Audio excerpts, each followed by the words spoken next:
여러분과 함께 나눌 하나님의 말씀 에베소서 3장 1장 3절에서 14절까지 있는 말씀입니다.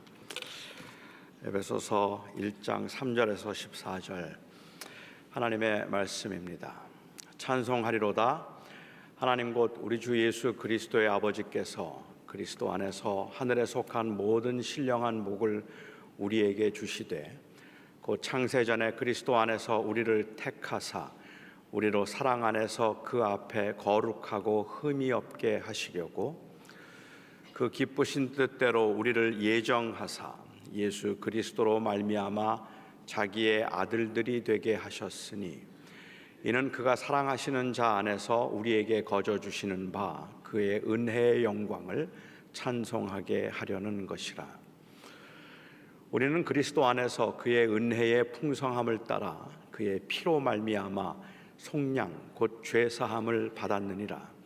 이는 그가 모든 지혜와 총명을 우리에게 넘치게 하사 그 뜻의 비밀을 우리에게 알리신 것이요 그의 기뻐하심을 따라 그리스도 안에서 때가 찬 경륜을 위하여 예정하신 것이니 하늘에 있는 것이나 땅에 있는 것이 다 그리스도 안에서 통일되게 하려 하심이라. 모든 일을 그의 뜻의 결정대로 일하시는 이의 계획을 따라 우리가 예정을 입어 그 안에서 기업이 되었으니 이는 우리가 그리스도 안에서 전부터 바라던 그의 영광의 찬송이 되게 하려 하심이라. 그 안에서 너희도 진리의 말씀 곧 너희의 구원의 복음을 듣고 그 안에서 또한 믿어 약속의 성령으로 인치심을 받았으니 이는 우리 기업의 보증이 되사 그 얻으신 것을 속량하시고 그의 영광을 찬송하게 하려 하심이라. 아멘. 하나님의 말씀입니다. 사람들이 기독교인이 된 과정들은 참 다양합니다. 아내가 교회에 다니겠다고 해서 라이드를 주러 교회에 갔다가 기독교인이 된 분도 계시고, 유학생활 중에 한국 사람을 만나기 위해서 교회에 갔다가 기독교인이 된 분들도 계십니다. 사업에 실패하거나 아니면 몸에 병을 얻고 난 후에 인생의 허무함과 한계를 느끼고 그리고 이 기독교인이 된 분들도 계십니다. 교회에 가면 여학생이 많다는 이야기를 듣고 이성 교제를 위해서 교회에 나가신 분들, 그리고 부활절이나 감사절 때 과자나 과일을 준다는 말에 공짜로 뭔가 얻어 먹으러 교회에 갔다가 그 교회에 발을 들여놓고 기독교인이 된 분들도 계십니다. 저는 제가 고등학교 1학년 때 처음 교회에 나갔던 그날 밤의 기억이 지금도 생생합니다. 토요일 날 이 저녁이었는데 한 20여 명의 학생들이 모여서 자기들끼리 예배하는 아주 허름한 예배 장소에 동생의 인도로 처음 그 교회에 참석했었습니다. 저에게는 계속 다닐 마음은 물론 없었고 그냥 한번 가보자는 마음, 동생이 하도 한번 가보자고 해서 동생의 청을 들어주는 심정으로 그곳에 갔었습니다. 저는 그날 무슨 찬송을 불렀는지도 모르고 무슨 설교를 들었는지도 기억이 나지 않아요. 그런데 그때 그 예배당에 들어가는 순간 제 마음이 그냥 편안했다는 그런 느낌은 아직도 생생합니다. 아마 처음에는 그때 교회에 들어갔을 때 그 평안함이 좋아서 제가 계속 교회를 다니기 시작한 것 같습니다. 그때 제가 왜 마음의 평안을 느꼈는지는 사실 알 수가 없죠. 그리고 그렇게 교회를 싫어하던 제가 왜 그날 순순히 교회를 따라갔는지 그 이유를 심리적으로 분석해 볼 수도 있을 것 같습니다. 저는 초등학교 5학년 때 교회라는 곳을 제 생전에 처음 나갔고 그 교회가 너무 좋아서 그 교회를 다니다가 초등학교 6학년 때 그냥 놀다가 목사님의 아들을 때렸는데 목사님의 아들의 이가 부러졌습니다. 저는 한 대 때렸는데 이가 부러진 그때 저는 제 몸에 소림사에 피가 흐른다는 걸 제가 알았어요. 그리고 사모님께서 학교를 찾아오셔서 저를 경찰서로 끌고 가시겠다고 막 난리를 치시고 결국은 그 사모님으로부터 너는 다시는 교회 나오지 말라는 선언을 받고 교회에서 쫓겨났습니다. 초등학교 6학년 때 교회를 쫓겨난 제가 교회라면 아주 이를 갈고 교회 다니는 사람들은 다 위선자라고 생각했었는데, 그런데 왜 제 동생이 그날 교회를 가자고 할 때 그냥 순순히 따라갔는지 그것을 한번 생각해 보면, 그리고 왜 평안함을 느끼고 계속해서 교회를 다니게 되었는가 하는 것을 심리적으로 분석을 해서 그 이유를 설명하는 것도 가능하겠다는 말입니다. 아마도 처음으로 받아보는 여학생들의 관심 어린 눈초리가 저의 마음을 좀 따뜻하게 만들었을 수도 있겠고, 세상적으로 잘 나가던 사람들이 아니었던 서울 변두리에 사는 가난한 학생들의 그 소박한 모습이 당시에 많이 위축되어 있던 제게 자신감을 준 것일 수도 있습니다. 단순히 그런 것들 때문에 제가 꾸준히 교회를 나가기는 힘들었을 것 같고요. 조금 더 합리적인 이유를 찾자면 제가 그 교회에 나간 지 4개월 만에 세례도 아직 받지 않았고 교회에 대한 적대감이 여전히 있었음에도 불구하고 제가 그 교회 학생회의 학생회장으로 제가 뽑혔습니다. 믿음이 없는데 어떻게 학생회장이 될 수 있을까? 여러분, 그 이유가 짐작이 되시잖아요. 순전히 저의 외모 때문이었습니다. 그렇게 해서 저는 학생회장이 되었고, 학생회장이 되면서 확실한 어떤 그 소속감과 책임감 때문에 이제 그 교회를 빠져나올 수 없었던지도 모릅니다. 저는 이런 분석이 정당하다고 생각합니다. 한 사람이 취한 행동의 심리적, 사회적 이 원인을 분석하려고 하는 시도는 모든 행동들에는 다 이성적인 원인이 있다는 전제에서 볼 때 해볼 만한 일입니다. 누가 어떤 일이나 아니면 어떤 말이나 행동을 하면 우리는 거의 자동적으로 그 사람이 왜 그 말을 했는지, 그 사람이 왜 그렇게 행동했는가 하는 그 원인을 찾아보려고 가능한 한 모든 데이터를 수집해 분석을 시작합니다. 애석하게도 우리가 원인을 정확하게 진단할 만큼 충분한 데이터가 없거나 아니면 그 데이터에 대한 분석이 정확하지 않아서 짐작과 추측 또는 왜곡이 많고, 그래서 확실치 않은 결과를 말하다 보면 다른 사람들에게 피해를 주는 경우들이 많이 있기는 하더라도 왜 그랬을까 하는 것을 묻고 싶고 알고 싶어 하는 것은 당연한 일이고 정당한 일입니다. 모든 결과에는 원인이 있는 법이기 때문에 그렇습니다. 그런데 이렇게 교회를 다니기 시작해서 주님을 만난 모든 사람들이 공통적으로 하는 말이 있습니다. 하나님께서 오래전부터 계획하셔서 그렇게 되었다는 고백입니다.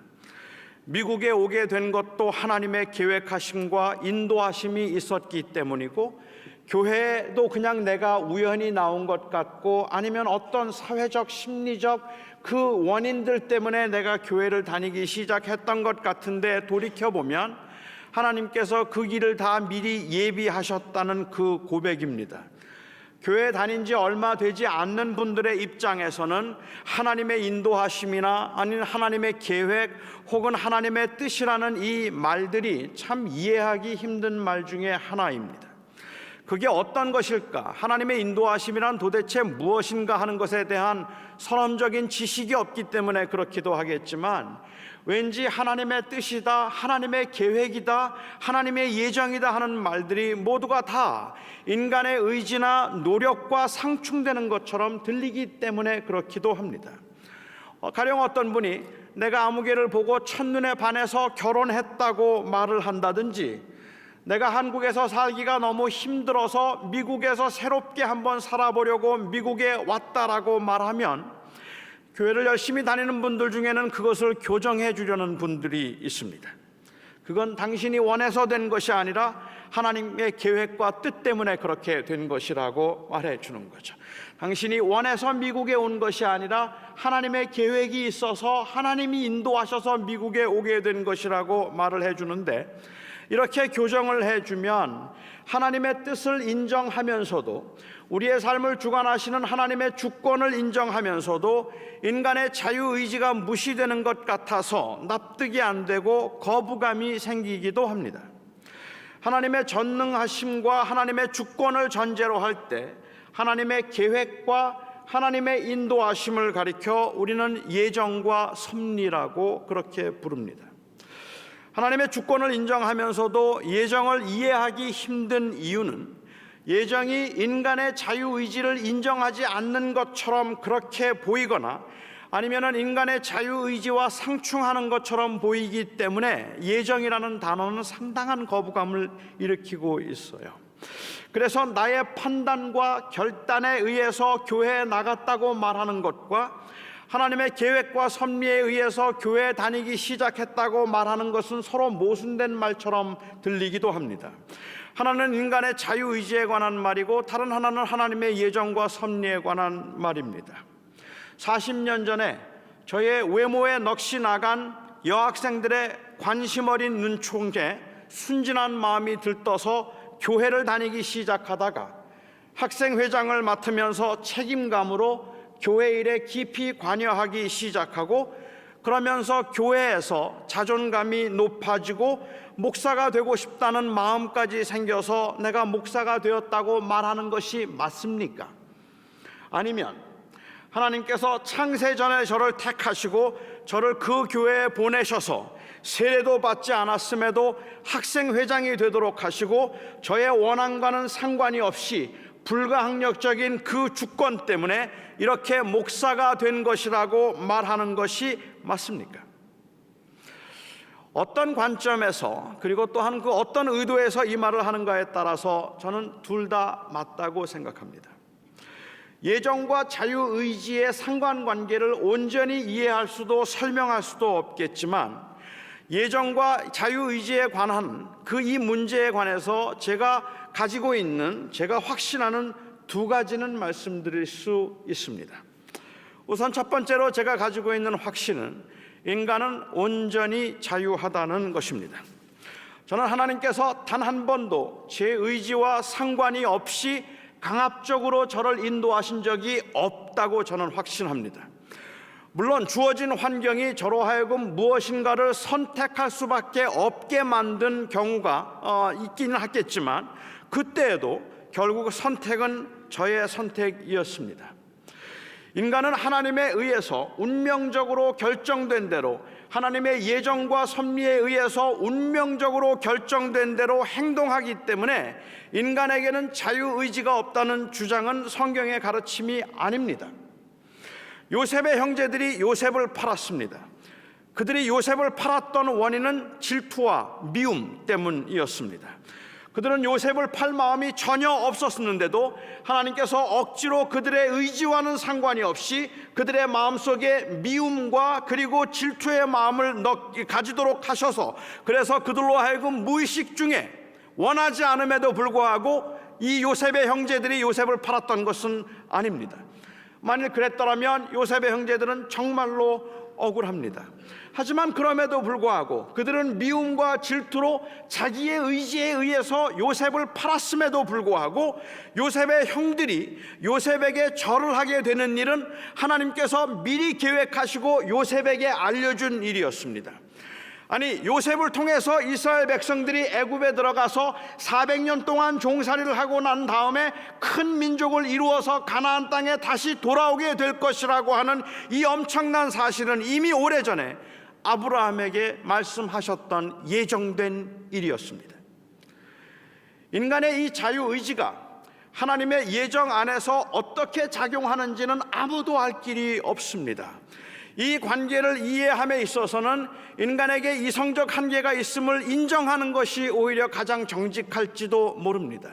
인간이 온전히 자유함에도 그 모든 자유함 가운데 하나님의 계획과 뜻이 이루어진다면 이 인간의 자유의지와 하나님의 그 주권적인 섭리는 어떤 관계에 있을까 하는 것에 관해서는 시간의 제한을 받고 있고 공간의 제한을 받고 있는 저희들로서는 도저히 이해할 수 없는 일임에 틀림이 없습니다. 사실 성경은 하나님의 영역에 속해 있는 일들에 관해서는 구체적인 언급이 없을 뿐만 아니라 별로 관심도 없습니다. 그런데 왜 바울은 철저하게 하나님의 영역에 속해 있다 할 수 있는, 하나님의 영역에 속해 있는 이 예정을 오늘 본문에서 이렇게 자주 말하고 있는 걸까요? 하나님의 예정으로 하나님이 택하사, 만세전부터 하나님께서 택하사 그 예정하신 대로, 왜 바울은 이해할 수 없는 예정에 관한 이야기를 왜 하고 있을까요? 이것이 오늘 제가 여러분과 나누고 싶은 두 번째 이야기입니다. 인간은 온전히 자유하지만 자유하기 때문에 무엇이든지 할 수 있는 것은 아닙니다. 자유의지는 능력의 제한을 받습니다. 아무도 저를 구속하지 않지만, 아무도 저를 붙잡지 않지만, 저의 의지가 아무리 강하다 할지라도 저는 하늘을 나를 수 없고 마음대로 뛸 수도 없습니다. 저는 누구도 저를 제어하지 않아도 저의 의지로는, 저의 자유의지로는 정말로 이 5개의 계단쯤은 그냥 뛰듯이 올라오고 싶지만, 그렇지만 저는 이 5개의 계단을 뛰듯이 올라올 수가 없습니다. 저는 그냥 한 계단 한 계단씩 힘겹게 올라와야 합니다. 누구도 저를 제어하지 않았어요. 이 문제는 자유의지의 문제가 아니라 이 문제는 능력의 문제입니다. 저에게는 그 능력이 없는 겁니다. 날 수 있는 능력도 없고 뛸 수 있는 능력도 저에게는 없습니다.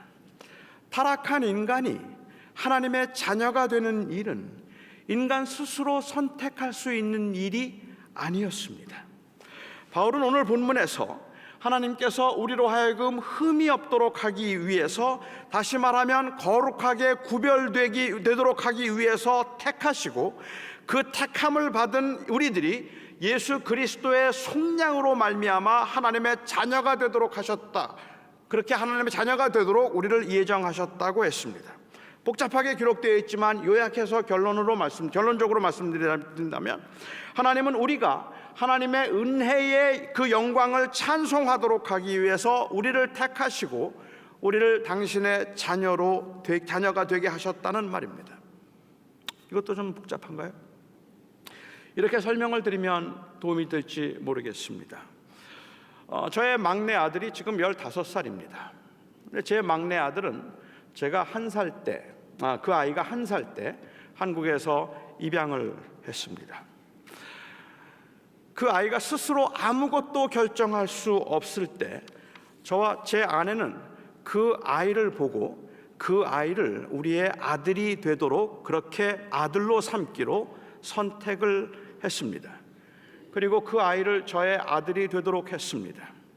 제가 그 아이를 아들로 택했다고 말한다면 이건 그 아이에게 자유의지가 있는가 자유의지가 없는가를 말하고 있는 것도 아니고, 그 아이를 내가 택했기 때문에 그 이후부터는 철저하게 저에게 구속되어서 제가 계획한 대로만 행동하고 살아야 한다는 의미도 아닙니다.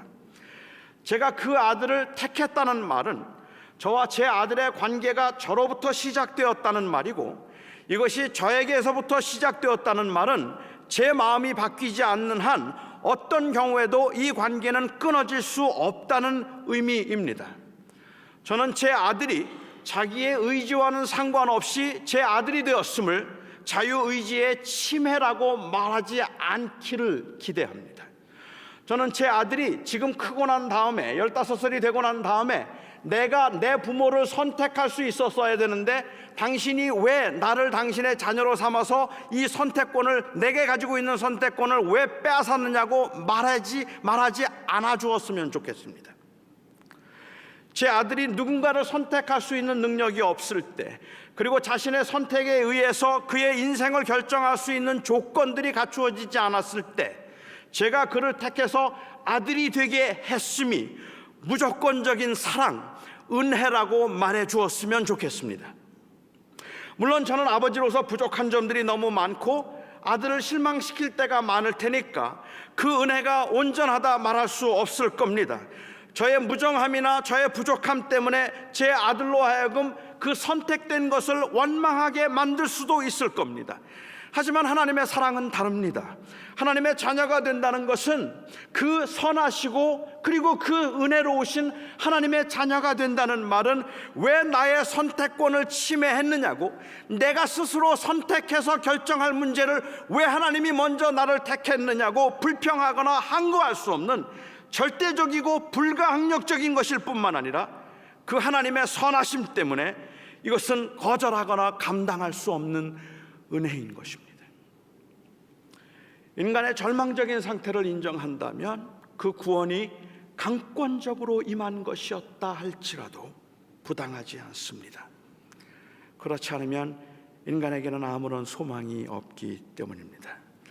그래서 바울은 예정을 말하는데 바울이 말하고자 하는 예정의 핵심은 은혜입니다. 당시에 극심한 고난 중에 있던 이 에베소 교회 교인들에게 바울이 하고 싶었던 말은 무엇이었을까요? 바울은 2차 전도 여행을 하면서 에베소에 가고 싶었습니다. 에베소가 소아시아에서 가장 큰 도시였고 유대인들이 가장 많은 곳이었기 때문에 그렇기도 했을 것이고, 선교 전략적으로 에베소만큼 중요한 것이 없다고 생각했기 때문에 바울은 에베소에 가고 싶어 했지만 성령께서 그를 막으셔서 그는 에베소를 가지 않고 마게도냐로 돌아 유럽을 먼저 여행을 해야 했습니다. 그리고 3차 전도 여행 때 바울은 마침내 그가 고대하고 꿈꾸고 희망하던 대로 이 에베소에 갈 수 있었습니다. 바울의 예상이 맞았습니다. 에베소에서 대부흥이 일어났다는 말입니다. 에베소에서 2년 6개월 동안 사역하는 동안에 소아시아에 있는 모든 사람들이 그 에베소에 있는 두란노 서원에 와서 하나님의 말씀을 들었다고 했고, 얼마나 강력하게 능력이 나타났는지 바울이 사용하던 손수건을 가져다가 병자에게 얹으면 그 병이 낫는 일이 일어났다고 했습니다. 병자의 병이 낫고 그리고 많은 사람들이 하나님의 말씀을 듣게 되는 것 못지않게, 아니 그것보다 훨씬 더 엄청난 목회자들이 보고 싶은 변화가 있다면 그것은 사람의 변화일 겁니다. 그런데 에베소에서는 그러한 사람들의 변화도 일어나기 시작했습니다. 아데미의 여신으로 유명했던 그 에베소에 아데미 여신을 중심으로 해서 은장색들과 점치는 자들과 마술하는 사람들이 그것들을 통해서 사람들을 속이고 돈을 벌고 있었는데, 예수 그리스도의 복음을 듣고 난 다음에 그들이 다 회개하고 그들이 사용하던 마술책이나 그들이 사용하던 점성술이나 아니면 그들이 사용하던 모든 도구들을 다 가져다가 불에 태웠습니다. 지금 돈으로 한다면 50만 불은 되었다고 그렇게 성경은 기록합니다. 엄청난 변화와 부흥이 있었고, 그리고 놀라운 그런 하나님의 역사를 경험하면서 그들은 그야말로 기쁨과 감격에 차 있었습니다. 하지만 그 아데미 여신을 통하여서 장사를 하고 있던 믿지 않는 사람들의 그 선동과 그들의 생계의 위협을 느낀 사람들의 그 폭동으로 인하여서, 에베소에서 일어난 그 엄청난 폭동으로 인해서 교인들이 핍박을 받기 시작했습니다. 믿는 사람들을 끌고, 예수를 믿는 사람들과 교회의 교인이 된 사람들을 끌고 그 아데미 여신, 그 여신상 옆에 있던 스테디움으로, 사도행전에는 연극장이라고 기록되어 있는 스테디움으로 끌고 들어갔습니다. 그 연극장이 보통 3만 정도의 사람들이 들어갈 수 있는 곳이었다면, 그런데 그 스테디움으로 끌고 갔다면 아마도 수천 명은 좋게 모였을 거라고 생각합니다. 수천 명의 시민들이 모여서 예수 믿는 사람들을 끌고, 몇 사람을 끌고 그곳에 들어가서 2시간이 넘도록 에베소의 여신 아데미여, 에베소의 여신 아데미여, 그 아데미를 외치고 그 에베소 사람들의 자존심이었던 그 아데미 여신의 이름으로 기독교인들을 핍박하면서 교회가 어려움을 당하기 시작하고, 사도 바울은 2년 6개월 동안 사역했던 그 에베소 그 교회를 떠나야 했습니다. 도망을 간 겁니다. 얼마나 상태가 안 좋았든지 이 에베소를 지나서 예루살렘으로 가는 길에 바울은 2년 6개월 동안 사역했던 그 교회임에도 불구하고 에베소에 들어갈 수가 없어서 30마일 떨어져 있는 밀라도의 에베소 교회 장로들을 불러서 눈물을 흘리면서 그 교인들을 그들에게 부탁하고 그리고 이별을 했습니다.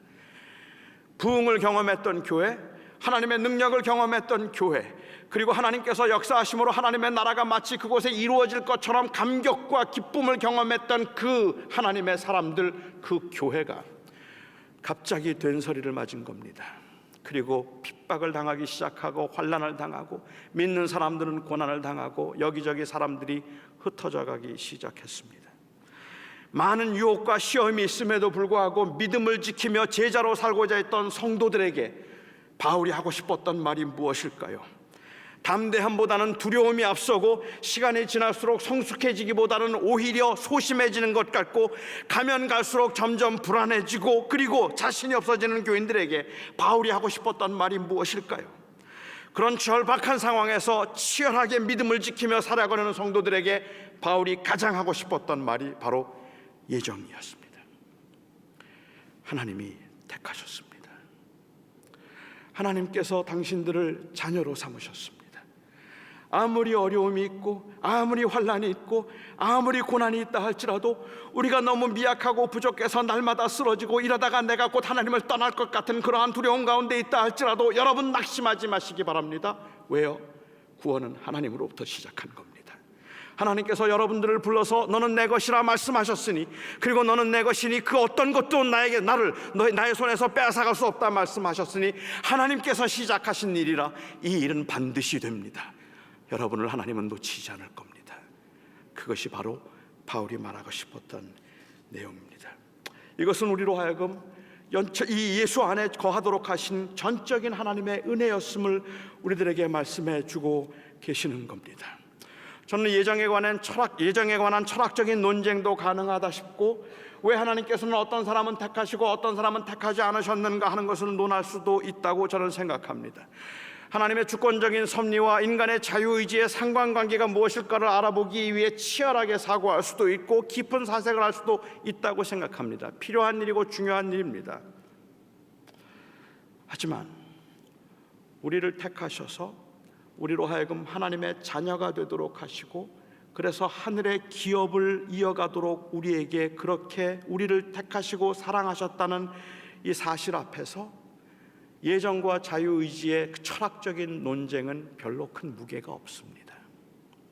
하나님이 나를 먼저 사랑하셔서 나에게 오셔서 나를 구원하셨다는 이 사실 앞에 우리가 예정과 그리고 하나님의 이 인간의 자유의지의 상관관계를 제대로 설명할 수 없어도 그래서 때로는 혼란이 있고 왜 하나님은 어떤 사람은 택하시고 어떤 사람은 택하지 않으셨을까에 대해서 의문을 품을 수 있어도 그래도 그러한 것들이 하나님이 먼저 나를 택하셨다는, 내가 아무것도 할 수 없을 때 하나님이 나를 구원하셨다는 이 놀라운 사실 앞에는 별로 무게가 없다고 저는 생각합니다.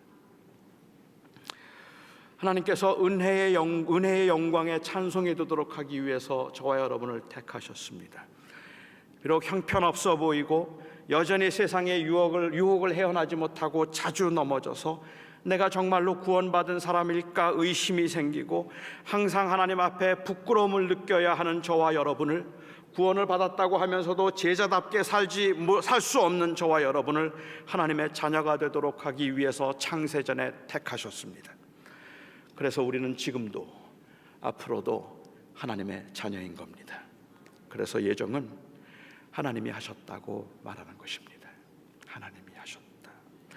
이 구원은 성부 하나님께서 우리에게 베푸신 은혜임을 예정을 통해서 말하고 난 후에 바울은 성자 예수님의 구속을 통해서 또다시 은혜를 이야기합니다.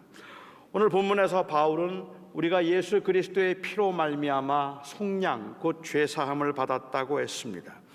예수 그리스도의 피로 속량을 받았다는 말은 무슨 의미일까요? 예수 그리스도의 피로 우리가 죄사함을 받았다는 말은 무슨 의미일까요?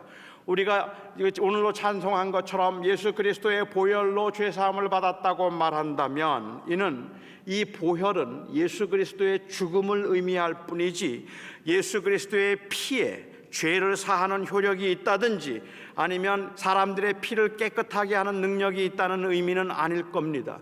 예수 그리스도의 피로 우리가 죄사함을 받았다는 말의 의미가 마치 통일교의 문설명 씨가 말하는 것처럼 예수 그리스도의 그 피가 우리 몸속에 있는 더러운 피를 걸러낼 수 있는 능력이 있다는 그런 의미가 아니라는 말입니다.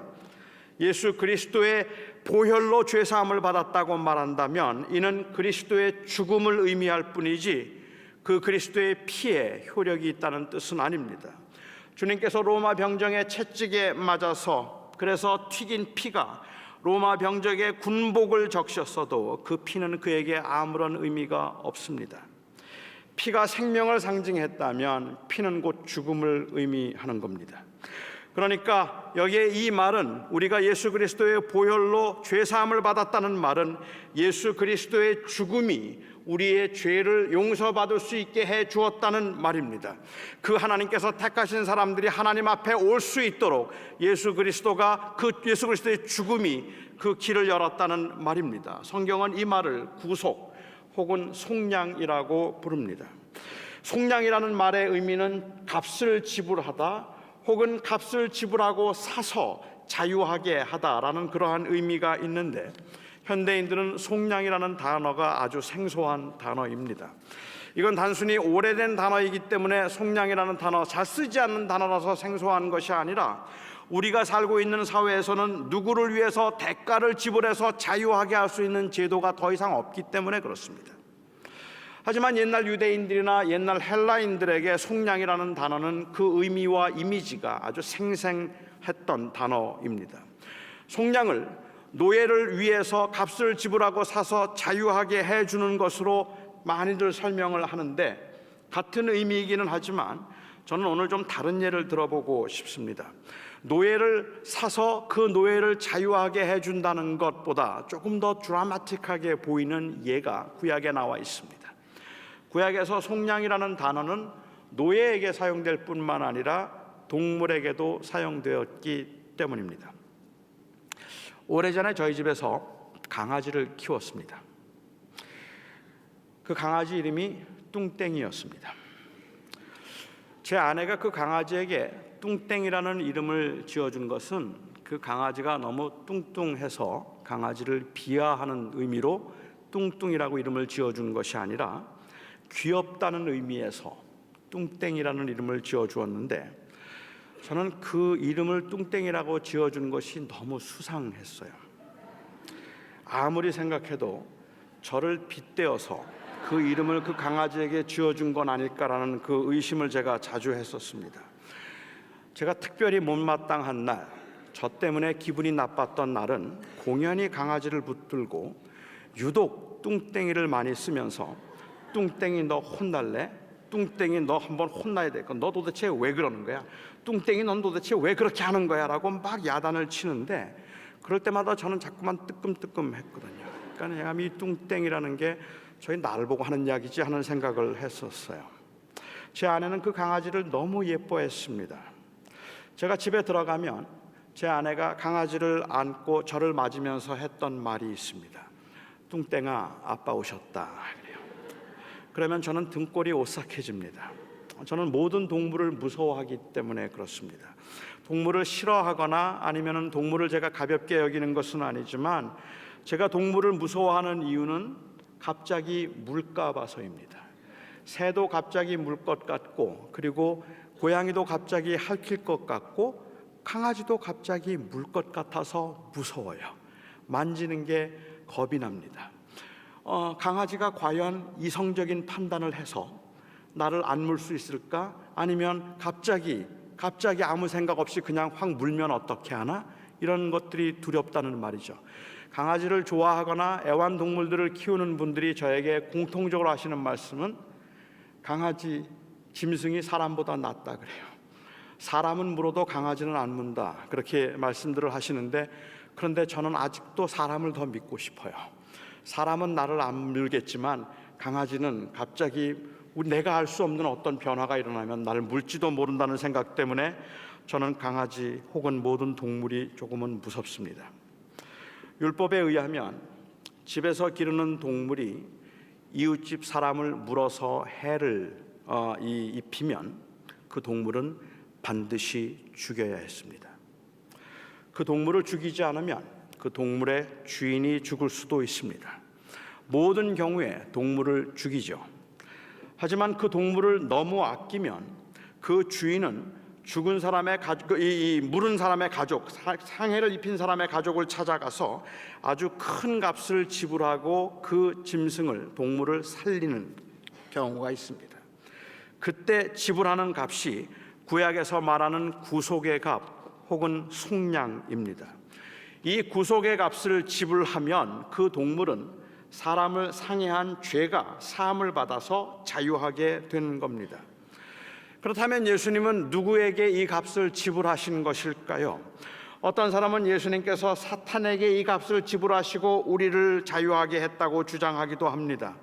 인간이 죄를 지음으로 사탄의 종이 되었는데 예수님께서 대신 죽음으로 그 값을 사탄에게 지불하시고 우리를 속량해서 하나님의 자녀가 되게 하셨다는 겁니다.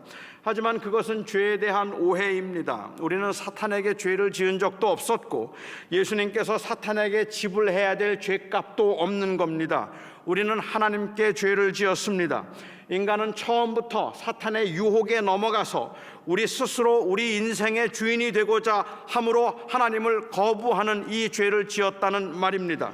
아직 예수를 주님으로 모시고 있지 않은 분들이 혹시 계시다면 그분들은 사탄을 주인으로 섬기는 사람들이고 예수를 믿는 사람들은 하나님을 주인으로 섬기고 있는 사람이 아니라는 말입니다. 죄의 근본은 사탄을 주인으로 섬기는 것이 아니라 자기 자신을 주인으로 섬기는 것입니다. 마귀는 하늘로부터 쫓겨난 자입니다. 사탄이 하고자 하는 일은 자기의 나라를 세우는 게 아니라는 말입니다. 사람들로 하여금 하나님이 아닌 사탄을 섬기도록 하는 것이 마귀가 하고자 하는 일이 아니라 마귀가 하고자 하는 일은 사람들로 하여금 하나님을 섬기지 못하게 만드는 겁니다. 하나님을 섬기지 못하도록 하기 위해서 마귀가 쓸 수 있는 최고의 전략이 뭔지 아십니까, 여러분? 하나님 섬기지 말고 나를 섬기라고 말하는 게 아니라 하나님 섬기지 말고 너를 섬기라고 말하는 겁니다. 내가 내 인생의 주인인 거야. 그 모든 주권은 내가 가지고 있는 거야. 그렇게 말하는 것이 마귀의 전략입니다. 그러니까 마귀는 마귀의 나라를 세우는 게 아니죠. 여러분, 누가 지옥을 다스린다고 생각하십니까? 지옥의 대장이 누구라고 생각하십니까? 사탄이요? 아닐 겁니다. 아닙니다. 사탄은 지옥에서 가장 고통을 당하는 자이지 지옥을 다스리는 자가 아닙니다. 지옥을 다스리는 분은 하나님이십니다. 하나님이 지옥을 다스리시고 마귀는 그 지옥에서 벌을 받는 자라는 말입니다. 그러니까 스스로 인생의 주인이 되어서 결국은 불행을 자초한 인간들을 다시 하나님께로 인도해서 하나님의 자녀가 될 수 있도록 하나님의 공의를 만족시켜 주기 위해 예수 그리스도께서 대신 죄값을 지불하시고 죽으신 것인데 그 값을 예수님은 하나님에게 지불하신 것입니다. 저는 그래서 이건 말도 안 되는 일이라고 생각합니다. 이건 터무니없는 일입니다. 단순히 죄인을 불쌍히 여기셔서 죄인 죽임을 당하신 것이 아니라 하나님 당신을 대적해서 대적했던 그 죄인을 불쌍히 여겨서 스스로 죽임을 당하신 것이기 때문에 이건 말도 안 되는 일입니다. 저는 조금 전에 속량이라는 단어를 사람을 죽인 짐승을 구하기 위해서 지불한 값이라고 말씀을 드렸습니다. 구속의 은혜란 말로 다 할 수 없는 엄청난 것인데 그것을 한낱 동물을 위한 구속의 값에 비유함이 구속의 은혜를 너무 가볍게 다룬 것이라고 생각하십니까? 아니요. 사실은 그 반대입니다. 사실 예수 그리스도의 구속의 사역이 말도 안 되는 비현실적인 것으로 들리는 이유는 이 사건은 마치 동물을 구속하기 위해서 주인이 대신 죽었다는 말과 같기 때문에 그렇습니다. 여러분은 이런 황당한 이야기를 믿을 수 있으십니까? 이런 말도 안 되는 이야기에서 여러분들이 공의가 느껴지십니까? 아니, 어떻게 이런 이야기가 마음에 와닿을 수 있느냐는 말입니다. 부모가 자기 아들을 사랑해서 대신 죽었다면 아름답다고 말하겠습니다. 사형 선고를 받은 친구를 대신해서 죽음으로 친구의 값을 속량하고 구원했다면 그런 친구를 둔 그 친구는 정말로 부럽다고 말하겠습니다. 누군가를 위해서 내가 대신 죽어줄 수 있다면 그와 같은 희생정신은 아름다운 것이라고 말하겠다는 말입니다. 그런데 예수의 사건은 그런 감동적인 이야기가 아닙니다. 예수의 사건은 그렇게 아름다운 이야기가 아닙니다. 조금 전에 구속을 설명하였던 드렸던 예를 다시 한번 생각해 보시기 바랍니다. 자기 집 개가 사람을 물어 죽여서 그 개를 죽여야 하는데 그 개를 사랑하고 살리기 위해서 주인이 대신 죽기로 했다면 여러분, 그게 말이 된다고 생각하십니까? 그런데 이건 더 황당한 이야기예요. 다른 사람을 물어서 그 개가 죽게 되었는데 그 개를 살리기 위해서 자기 아들을 대신 죽였습니다. 그 개를 살리겠다고 자기 아들을 대신 죽였다면 아름다운 일이다, 희생을 보여주는 일이다, 그리 말씀하시겠습니까? 아니면 미쳤다 말씀하시겠습니까? 거기에서 공의가 느껴지십니까? 이건 불의한 일입니다. 말도 안 되는 일입니다. 해서는 안 되는 일입니다. 할 수 없는 일입니다. 걔를 무지무지하게 사랑한 사람이구나라고 생각하기보다는 오히려 어떻게 그럴 수가 있느냐는 분노가 일어나야 하는 것이 마땅할 겁니다. 이건 불의한 일이고 이건 미친 짓입니다. 그렇습니다. 예수님께서 죄인을 위하여서 죽은 일은 단순히 가능하지 않은 일일 뿐만 아니라 이건 용납할 수 없는 일인 겁니다. 그런데 말입니다, 이렇게 도저히 이해할 수도 용납할 수도 없다 싶을 때 저는 비로소 하나님의 마음을 느낄 수 있었습니다. 예수 그리스도의 이 사건이 불의하게 보이고 미친 것으로 보일 때 저는 비로소 그 사랑이 어떤 것인지 느낄 수 있었다는 말입니다.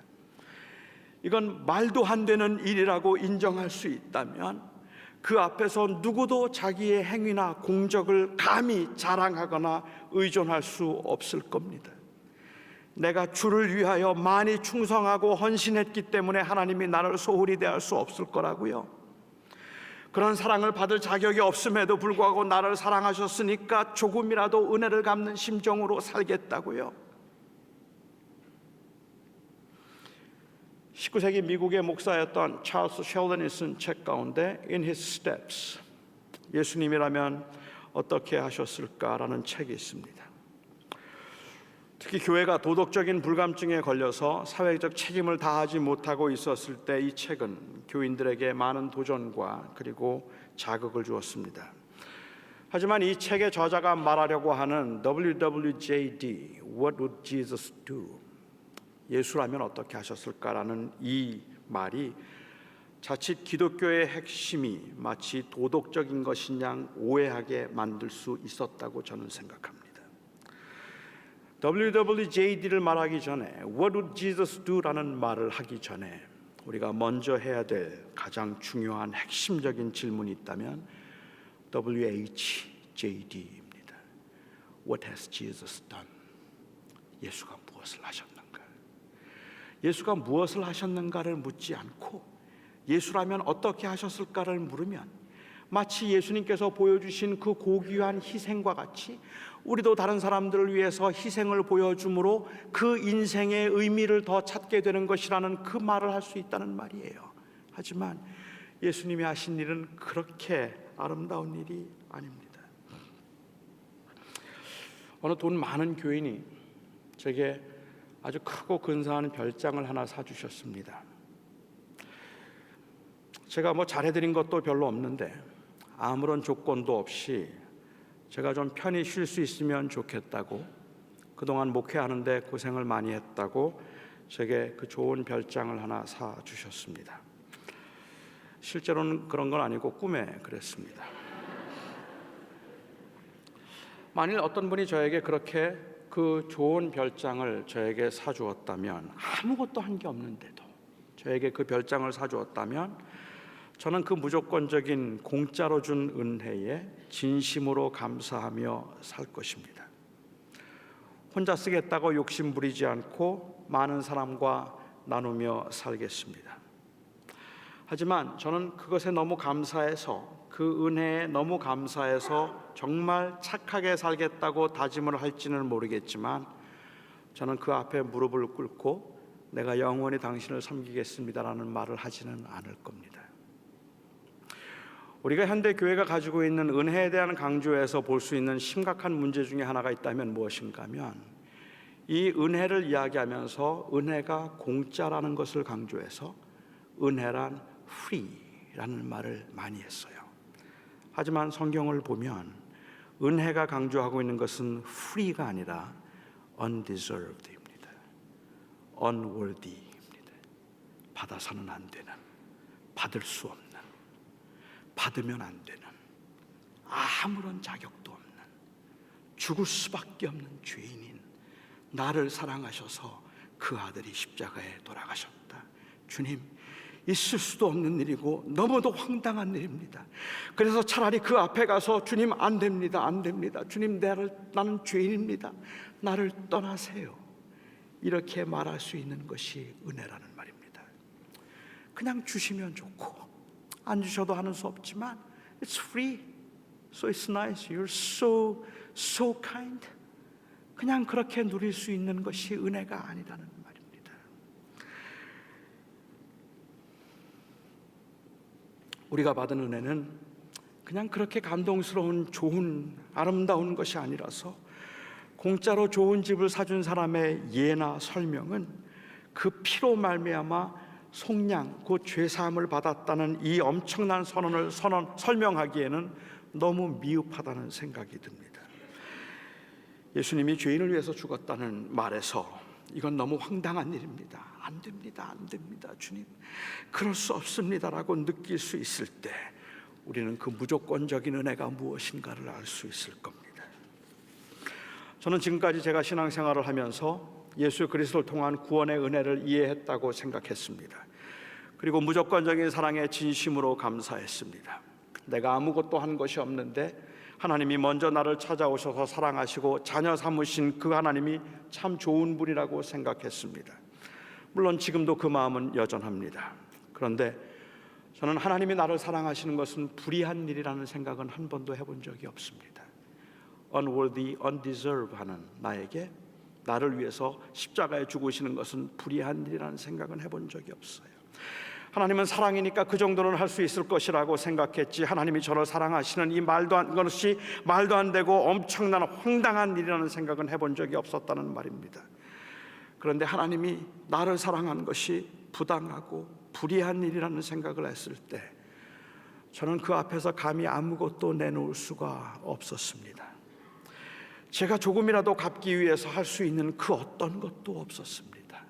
어떻게 그런 일이, 어떻게 그럴 수가. 제가 주님의 영광을 위해서 무엇인가를 하고 싶다는 마음이 생기고 하겠다고 다짐하게 만들 수 있는 힘은 그 사랑이 아름답다고 느껴졌을 때가 아니라 그 사랑이 어처구니 없다고 느껴졌을 때입니다. 우리가 이 땅에 살면서 힘든 일들을 만나고 고난을 만나고 혼란과 역경 가운데 있으면서 왜 하나님은 나에게 이렇게 나를 힘들게 만드시는가, 왜 하나님은 나를 이렇게 고난 중에 두시는가, 왜 하나님은 내 몸에 장애를 두셨는가, 왜 하나님께서는 내 자녀들을 이렇게 어렵게 만드시는가라는 그 속에 원망과 불평과 때로는 아쉬움과 섭섭함이 묻어있지만 예수 그리스도의 죽으심이 말도 안 되는 어처구니 없는 그 놀라운 사랑인 것을 느끼게 되었을 때 그 앞에서 그 어려운 환경과 그 말도 안 되는 힘든 역경 가운데도 위로가 되더라는 말입니다. 하나님이 나를 이렇게 사랑하시는데, 하나님께서 나를 이렇게 귀히 여기시는데, 비록 고난이 있고 재앙이 있고 장애가 있지만 하나님이 나를 이렇게 사랑하시는데, 그것을 느끼는 순간 그 앞에 내가 불평할 것도 자랑할 것도 없어지더라는 말입니다. 우리는 바울이 왜 이 말을 했는가를 살펴볼 필요가 있습니다. 물론 이 부분에 있어서는 의견의 차이가 있기는 하지만 1장 3절부터 14절까지는 말씀은 히브리 헬라어에서는 한 문장입니다. 특히 이 부분은 저는 이방인에 관해서 이야기를 하고 있다고 생각해요. 이 구원의 확신이 흔들리고 있던 이방인들, 여전히 이방인과 유대인 사이에서 갈등을 겪고 있던 이 교회에 이 갈등을 해결하고 이방인과 유대인이 하나가 되고 여자와 남자가 하나가 되고 종과 자유인이 하나가 되게 해서는 이 엄청난 은혜, 그래서 우리 모두가 다 하나님의 자녀인 것을 그 앞에 아무도 자기의 것을 자랑해서 다른 사람들을 가볍게 여기거나 소홀히 여겨서는 안 되는 이 놀라운 은혜를 말하기 위해서 그런 것입니다. 자기의 의를 의지하지 아니하고 하나님을 의지하도록 하기 위해서 이 구원은 전적으로 하나님께로부터 온 undeserving grace다 말씀하고 계시는 겁니다. 그리고 오늘날 교회에서는 그래서 누구든지 예수 그리스도를 주로 믿으면 구원을 받는다는 그 구원의 확신을 강조하는 이 20세기 에반젤리컬 무브먼트가 굉장히 강했습니다. 저는 지금 현재 일어나고 있는 그 에반젤리컬 무브먼트에 대해서 조금은 회의적인 사람입니다. 무슨 말씀인가 하면 우리가 믿음으로 구원을 받는다, 행위로 구원을 받는 것이 아니라 오직 믿음으로 구원을 받는다고 말해서 인간의 공로와 행위를 자랑하지 못하도록 하는 것이 성경의 가르침이라면, 오늘날은 믿음이 행위가 되었단 말입니다. 그래서 믿음을 너무 강조하고 있다고 하는 것이 제가 생각하는 아쉬움입니다. 예를 들면 이런 겁니다. 어떤 사람이 암에 걸렸습니다. 그 암에 죽어가고 있어요. 그 암으로 인하여서 이제 사형 선고를 받고 이제 얼마 남지 않은 생애를 살고 있는 그에게 어떤 분이 찾아왔습니다. 신약을 하나 발견했다고, 이 약을 먹으면 다시 살 수 있다고 했습니다. 그리고 그 약을 그에게 주었습니다. 그는 그 약을 먹었어요. 그리고 그 속에 있던 암세포가 다 죽고 암이 깨끗이 나았습니다. 사람들이 너무 놀래서, 그리고 너무 충격을 받아서 그에게 묻습니다. 아니, 어떻게 그렇게 되었어요? 어떻게 그 암에서 나음을 받았습니까? 라고 물으면, 일반적으로 사람들이 이야기할 때는 어떤 분이 제게 가져다 준 그 약을 먹어서 나았어요. 그분이 저에게 준 약을 먹고 제가 나았어요. 이렇게 말하는 게 맞습니다. 그 모습이 정당하다는 말입니다. 그런데 오늘날 믿음으로 구원을 받고 당신 오늘 예수 믿어서 천국 갈 수 있습니까? 예수 그리스도를 믿고 천국에 갈 확신이 있습니까? 라고 묻고 있는 그 질문 가운데 왠지 제가 느끼고 있는 것은 그 약을 먹고 암이 나은 사람이 내가 먹어서 나았습니다, 그것을 말하는 것 같다는 말입니다. 내가 먹어서, 아니 그 약이 아무리 좋으면 무슨 소용이 있어요? 그 약이 아무리 효험이 있으면 무슨 소용이 있어요? 누가 갖다 준들 뭐해요? 내가 먹었으니까 낫지. 내가 먹었단 말입니다. That's what I did. 내가 먹었거든요. 그래서 자꾸만 내가 한 일을 이야기하고 있는 것 같다는 겁니다.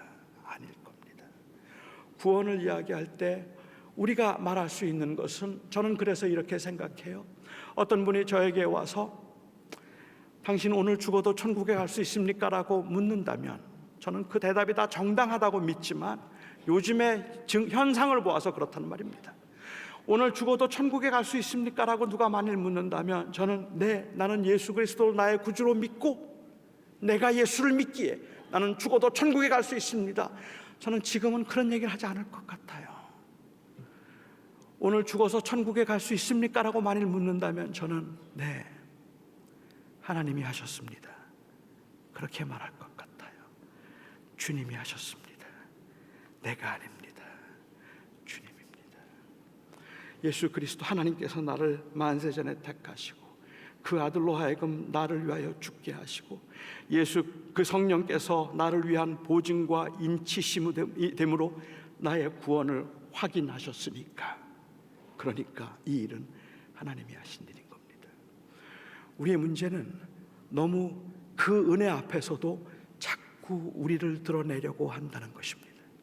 우리를 드러내려고 하면서 분쟁이 생기고 다툼이 생기고 원망이 생기고 미움이 생깁니다. 저는 오늘 이 시간에 이 험한 세상을 살고 있는 여러분들, 그리고 하루하루 앞으로 할 수 없어서 자신의 능력만 가지고 생각해 보면은 그야말로 밤잠을 이루지 못할 만큼이나 불안하고 아무것도 내가 할 수 있는 것이 없다고 생각할 만큼 그렇게 연약한 삶을 살아가고 있는 여러분들, 믿음 생활을 한다고 하지만 정말 내가 정말 하나님을 믿고 있는 건지 잘 모를 만큼 매일매일 넘어지고 제자로 사는 삶에 있어서는 자신도 없는 그러한 삶을 살고 있는 여러분들에게, 그래서 불안하고 그래서 힘들고 그래서 낙심하는 여러분들에게 오늘 바울의 말씀을 통해서 한마디를 권하고 싶습니다. 하나님이 하셨습니다. 하나님이 하십니다.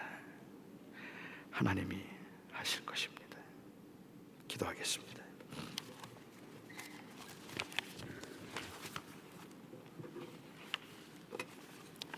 자비로우신 아버지 하나님, 여기에 계신 분들 중에는 정말 사는 게 너무 고달프다고 생각할 만큼 많은 눈물과 아픔이 있는 분들이 있을 겁니다. 여기에 계신 분들 중에는 나는 정말 내가 이 믿음을 잘 지키며 살 수 있을까가 두려울 만큼 매일 유혹을 받고 하나님 앞엔 그냥 부끄러운, 죄송하기만 한 사람들도 있을 겁니다. 우리는 참 부족하고 우리는 정말 아무것도 아니지만 이렇게 아무것도 아닌 저희들을 위해서 저희들을 사랑하셔서 하나님께서 택하시고 그 아들을 주심으로 우리를 자녀 삼아 주셨습니다.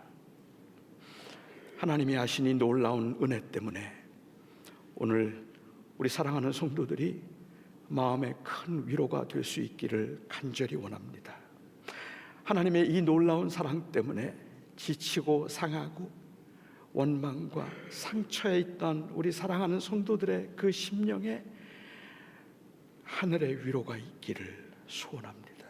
그래서 은혜의 영광을 찬송하게 하여 주시옵소서. 예수님의 이름으로 간절히 기도하옵나이다.